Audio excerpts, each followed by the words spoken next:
और हाईकोर्ट ने मरियम नवाज, अता तारड़, हमजा शहबाज, ओन चौधरी समेत 20 उम्मीदवारों की कामयाबी के खिलाफ दरखास्तों पर फैसला महफूज कर लिया है। मजीद जानते हैं डॉन न्यूज के नुमाइंदे राना बिलाल से। बिलाल, बताइएगा कब तक उम्मीद है कि फैसला सुना दिया जाएगा?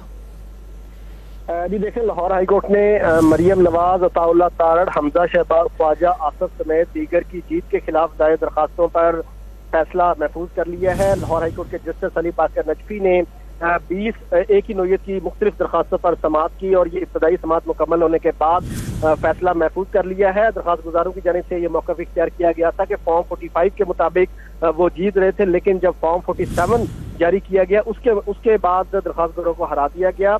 इसके साथ साथ दरखास्त में यह भी इस्तदा की गई है कि जो फॉर्म 47 जारी किए गए हैं उन्हें कलअदम करार दिया जाए। तो इस हवाले से जो दरखास्त गुजारों के साथ पार्टी बनाया गया था मरियम नवाज और दीगर, उनके वकला की जानिब से दरखास्तों की मुखालफत की गई।